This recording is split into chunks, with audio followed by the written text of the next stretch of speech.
10 Star Trek decisions that aged better than anyone expected. Star Trek has endured and remained popular for nearly 60 years, in part because of bold decisions that seemed controversial at first but have aged well. Star Trek, the original series in the 1960s, evolved into an eternal franchise encompassing a dozen Star Trek TV series and 14 movies, with more on the way. Star Trek has grown beyond the voyages of the Starship Enterprise by taking chances that paid off. Not that fans have always been on board with changes to Star Trek. Each new Star Trek series is met with trepidation, suspicion, and even outrage, starting with Star Trek: The Next Generation and continuing with the many Star Trek on Paramount Plus shows. But change is a necessary constant for Star Trek, which never forgets to hold on to the core values of John Roddenberry's vision, even as the boundaries of that vision are pushed.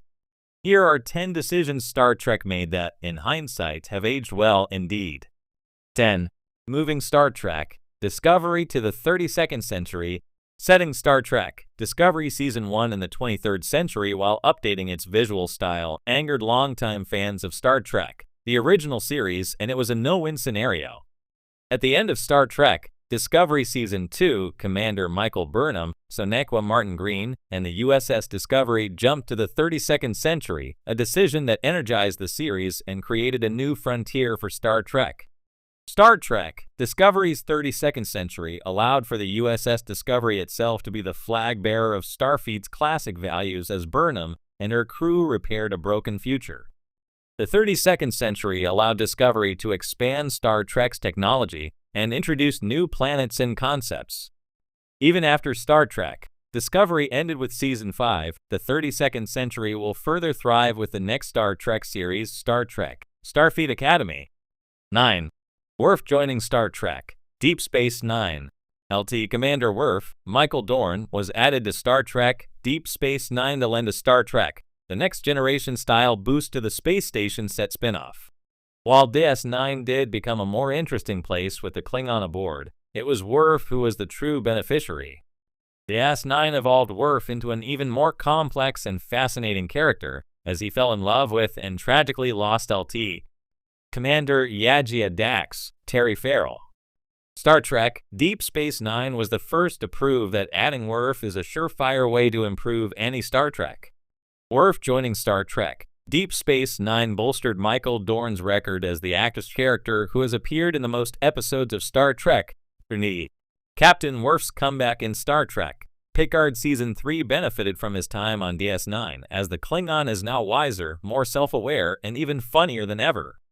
Star Trek: Deep Space Nine was the first to prove that adding Worf is a surefire way to improve any Star Trek. A Star Trek musical never should have worked. Yet Star Trek: Strange New Worlds took perhaps its boldest swing ever and delivered an all-time classic that ranks among the best TV musical episodes of all time. Further, Star Trek's first ever musical, Subspace Rhapsody, isn't just a gimmick, but it's also an excellent episode of Star Trek and has become the signature calling card of Strange New Worlds. Star Trek: Strange New Worlds cast proved their musical chops, led by powerful vocalists like Celia Rose Gooding and Christina Chong. But the true key to the magic of Subspace Rhapsody, by songwriters Kay Hanley and Tom Poles, and writers Dana Horgan and Bill Wolkoff, was to make the songs reflect the inner feelings of the USS Enterprise crew, while also smartly creating a sci-fi reason for Star Trek's first ever musical to happen in the first place. The Star Trek franchise, which has spanned over half a century, is renowned for its bold decisions in storytelling, casting, and world-building. While not all of these choices were universally applauded at the time, many have aged like fine wine, gaining greater appreciation as cultural and technological contexts evolved. Here are 10 Star Trek decisions that turned out far better than anyone expected. 1. Casting a black woman on the bridge, Uhura's legacy. When Star Trek: The Original Series debuted in the 1960s, Nichelle Nichols as Lieutenant Uhura was revolutionary.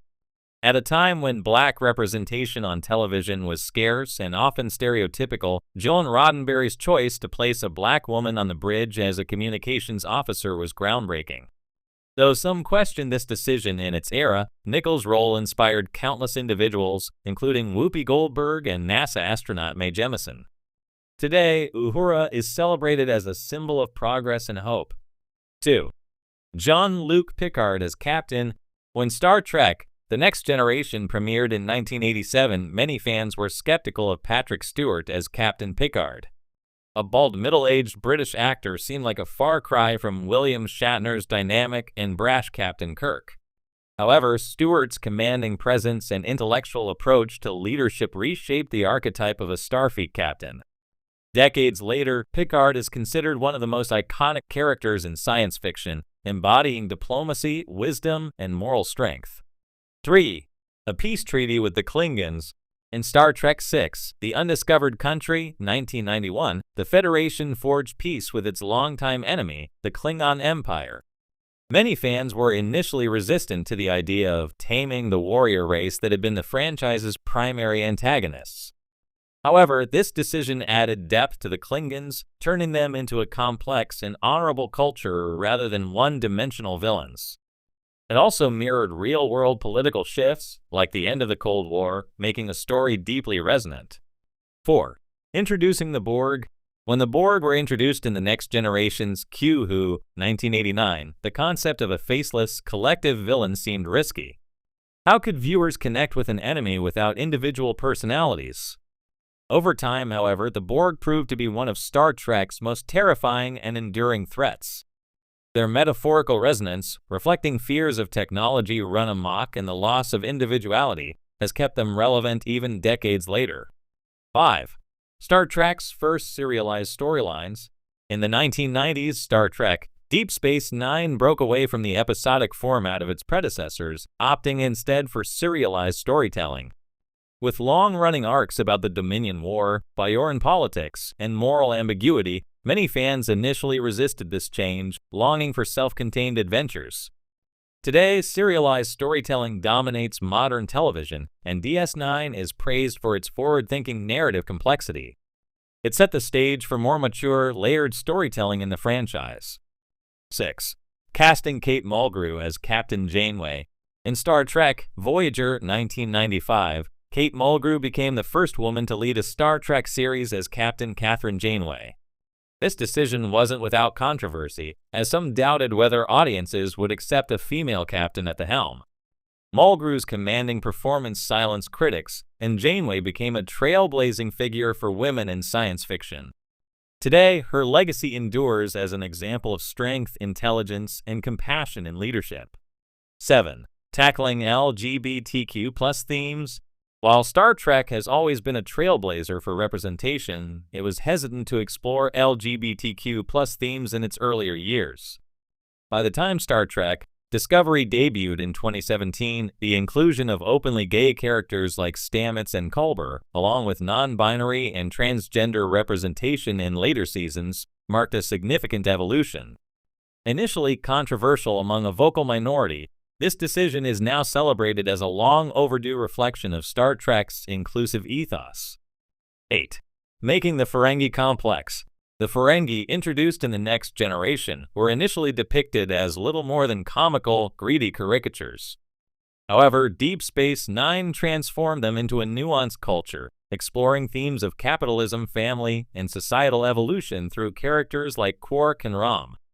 This shift enriched the Star Trek universe, turning a once-derided species into a source of humor, heart, and unexpected depth. 9. The Kelvin Timeline Reboot. When J.J. Abrams rebooted Star Trek in 2009 with the Kelvin Timeline films, many purists were outraged by the departure from established canon and the emphasis on action over philosophy. Over time, however, these films attracted a new generation of fans, keeping the franchise alive and relevant. While opinions remain divided, the reboot successfully revitalized Star Trek for the 21st century. 10. Bringing Star Trek back to TV in the streaming era.